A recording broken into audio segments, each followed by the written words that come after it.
हिंगोलीतल्या ठाकरे गटाच्या इच्छुक उमेदवार रुपाली पाटील यांनी पंतप्रधान मोदींवर टीका केली आहे। महाराष्ट्रात मोदींची गॅरंटी चालणार नाही असं रुपाली पाटील यांनी म्हटलं। महाराष्ट्रात काम दाखवावं लागेल असंही त्यांनी म्हटलं। ठाकरे मला उमेदवारी देतील असा विश्वास रुपाली पाटलांनी व्यक्त केला आहे।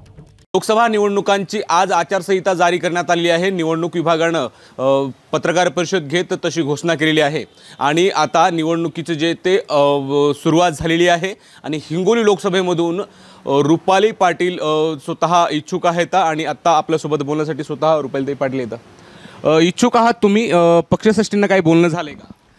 पक्षश्रेष्ठींची आम्ही भेटलेलो आहोत आणि आम्ही आमचं सगळं मांडलेलं आहे की आजपासून हिंगोली जिल्ह्याचा जो विकास आहे तो आत्तापर्यंत झालेला नाही, कारण इथे 2 वेळेला म्हणजे बऱ्याच वेळेला बाहेरचे उमेदवार दिलेले आहेत। 10.5 लाख मतदार हिंगोलीतून असूनसुद्धा इथले उमेदवार दिलेले गेले नाहीत। त्याच्यामुळे जो विकास पाहिजे होता तसा झालेला नाही। त्याच्यामुळे आम्ही पूर्ण हिंगोलीच्या जो विकासाबद्दल चर्चा झालेली आहे आणि मी एक महिला आहे आणि माझं जवळजवळ 15 वर्षापासून राजकारणामध्ये काम आहे। माझ्या 2 पिढ्या माझ्या राजकारणात आहे आणि माझी 3री पिढी आहे। 15 वर्षापासून मी तळागाळातल्या प्रत्येक लोकांशी माझा डायरेक्ट संबंध येतो। PDC बँकेच्या माध्यमातून 10.5 लाख म्हणजे जे खातेदार आहेत त्यांच्या माध्यमातून आम्ही जवळजवळ जिल्ह्यातील बँकाच्या मार्फत काम करतो।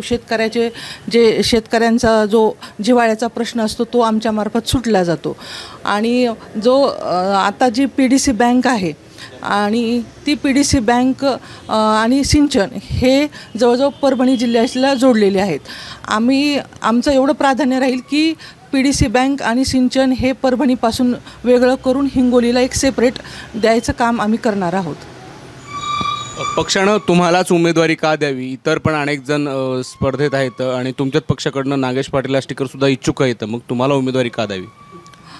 एक माझं काम आहे आणि मी 15 वर्षापासून जे सामान्यातल्या सामान्य लोकांपर्यंत पोचलेली आहे, त्यांची स्वतःची इच्छा आहे की ताई तुम्ही लोकसभेसाठी तुम्ही उमेदवारी मागा, म्हणून आम्ही उमेदवारी मागण्यासाठी आम्ही आमच्या उद्धव साहेबांकडे गेलेलो आहेत आणि मला वाटतं की माझा नक्कीच एक महिला म्हणून विचार करतील। शिवसेनेमध्ये म्हणजे बऱ्याच महिलांना प्राधान्य दिलेलं आहे। एक महिला एक महिला सक्षम जर करायची असेल तर नक्कीच उद्धव साहेब मला नक्कीच ते प्राधान्य देतील। परंतु नरेंद्र मोदीकडनं सांगितलं जातं की मोदीची गॅरंटी दिली जाते आणि अबकी बार 400 पार हा नारा दिला जातोय, मग कसं?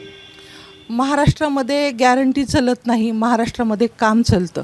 त्याच्यामुळे एक इलेक्ट्रिक वस्तूची गॅरंटी असते, कामच महाराष्ट्रामध्ये कामच करावं लागेल, गॅरंटी देता येत नाही। तर ह्या होत्या रुपाली पाटील आणि यांनी स्पष्ट सांगितलेलं आहे महाराष्ट्रामध्ये कामच दाखवावं लागेल, मोदीची गॅरंटी इथे चालणार नाही। तर उद्धव ठाकरे महिलांचा विचार करतील आणि म्हणून मला उमेदवारी देतील अशी माहिती त्यांनी माझाशी बोलताना दिली आहे। Camera person आकाशसह Madhav Dipke, ABP माझा, हिंगोली। ABP माझा, उघडा डोळे बघा नीट।